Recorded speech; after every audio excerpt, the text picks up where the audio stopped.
அனைவருக்குமே வணக்கம். சற்று முன் கிடைத்திருக்கக்கூடிய ஒரு மிக மிக முக்கியமான செய்தி ஒன்று வெளியாகியுள்ளது. தமிழகத்தில் துணை ராணுவம் குவிப்பு, செந்தில் பாலாஜி சிறையில் அடைப்பு, இது மாதிரி பார்த்தீங்கன்னா செய்திகள் வெளியாயிருக்கு.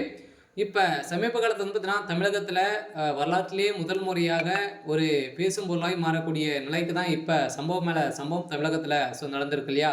அனைவருக்குமே தெரியும், அமலாக்கத்துறையால் அதிரடியாக டாஸ்மாக் கூடிய நிறுவனத்திலும் டாஸ்மாக் கூடிய ஸோ அலுவலகங்கள் பார்த்தீங்கன்னா அதிரடியாக ரேட்டு தொடர்ந்து 3 நாட்களாகவே நடந்தது. இதில் பார்த்தீங்கன்னா மெகா ஊழல் 1000 கோடிக்கு மேலே குறைந்தபட்சமே மெகா ஊழல் நடந்திருக்கு அப்படின்ற மாதிரி இப்போ கண்டறியப்பட்டிருக்கக்கூடிய நிலையில் தான் அமலாக்கத்துறை அதிரடியாக அதிகாரப்பூர்வமாக வெளியிட்டிருக்கக்கூடிய நிலையில் இப்போ அதிரடியாக செந்தில் பாலாஜியுடைய கதை ஒட்டுமொத்தமாக முடிந்திருக்கு.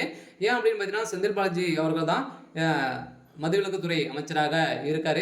இந்த நிலையில் இவர் கூட பார்த்தீங்கன்னா திமுக சேர்ந்த எம்பி ஜெகத் ரக்ஷன் அவருடைய மது ஆலை நிறுவனங்கள் பார்த்தீங்கன்னா அதிரடியாக ரெய்டுகள் நடந்ததற்கு இந்த ரெய்டின் அடிப்படையில் இது வரைக்குமே திமுக தலைமையத்துக்கு 1000 கோடி மெகா ஊழல் நடந்திருக்கு. இந்த கோடிகள் அனைத்துமே பார்த்தீங்கன்னா இப்போ வருகின்ற சட்டமன்ற தேர்தலுக்காக சம்பாதிக்கக்கூடிய ஒரு பணமாக தான் இருக்குது. அதெல்லாம் பார்த்தீங்கன்னா இந்த பணங்கள் அங்கங்கு காய்மாறி இருக்குது அப்படின்ற மாதிரி இப்போ அமலாக்கத்துறை கண்டறிந்திருக்கக்கூடிய நிலையில் தான் இப்போ செந்தில் பாலாஜி அவர்கள் அவருடைய கதை ஒட்டுமொத்தமாக முடிய போகுது. இருந்தாலுமே ஏற்கனவே செந்தில் பாலாஜி அவர்கள் பார்த்தீங்கன்னா இதே மாதிரி சட்டத்துக்கு விரோதமான பணப்பரிமாற்ற வழக்கில் சிக்கி ஏற்கனவே 471 நாட்களாகவே புழல் சிறையில் இருந்திருந்தார்.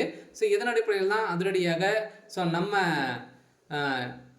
ஏற்கனவே செந்தில் பாலாஜி அவர்களுக்கு எதிர்ப்புகள் வந்திருந்த நிலையில் பாஜகவுடைய மாநில தலைவர் அண்ணாமலை அவர்கள் பார்த்தீங்கன்னா சொல்லியிருந்த நிலையில் அதிரடியாக அவர் சொன்ன மாதிரியே இப்போ பார்த்தீங்கன்னா தமிழகத்தில் ஒரு மிகப்பெரிய சம்பவங்களாகவே நடந்திருக்கு. இந்த டாஸ்மாக் நிறுவனத்தில் ஊழியர்கள், அதிகாரிகள் மற்றும் ஒப்பந்ததாரர்கள் அனைவருடைய வீட்டிலுமே 20க்கும் மேற்பட்ட வீடுகளில் ரைட்டில் நடந்தது. எக்கச்சக்கமான பணங்களும் நிறைய மோசடி செய்த டாக்குமெண்ட்டுகளும் முக்கிய ஆவணங்களும் சிக்கியிருக்கக்கூடிய நிலையில் தான் இவருக்கும் முதல்வர் ஸ்டாலின் அவர்களுக்கும் இதில் மிகப்பெரிய சிக்கலாகவே விழுந்திருக்கு.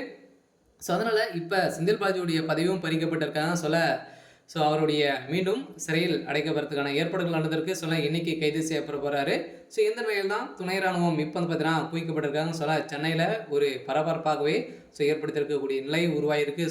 இப்போ திமுகவுடைய ஒரு முக்கிய புள்ளியாக இருக்கக்கூடிய செந்தில் பாலாஜி அவர்கள் சிறையில் அடைக்கப்படுவார். மீண்டும் அமலாக்கத்துறை கஸ்டடியில் தான் ஏற்கனவே இருந்த நிலையில் மீண்டும் ஒரு மீது வழக்கு பதிவு செய்து இந்த வழக்கின் அடிப்படையில் மீண்டும் மின்சாரத்துறை அமைச்சரோடும் நிறைய ஊழல் நடந்திருக்கு அப்படின்ற மாதிரி மீண்டும் இந்த வழக்கில் அங்கே இருக்கக்கூடிய ஊழியர்களும் ரைடுகள் நடந்திருக்கு.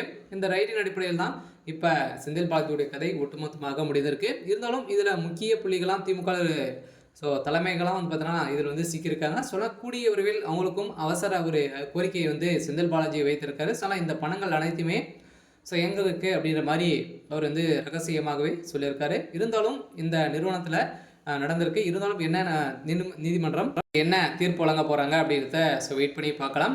இது மாதிரி செய்திகளை தெரிஞ்சுக்கணும் அப்படின்னா மறக்காமல் நம்மளுடைய சேனலை சப்ஸ்கிரைப் பண்ணி சப்போர்ட் பண்ணுங்கள். தேங்க்யூ.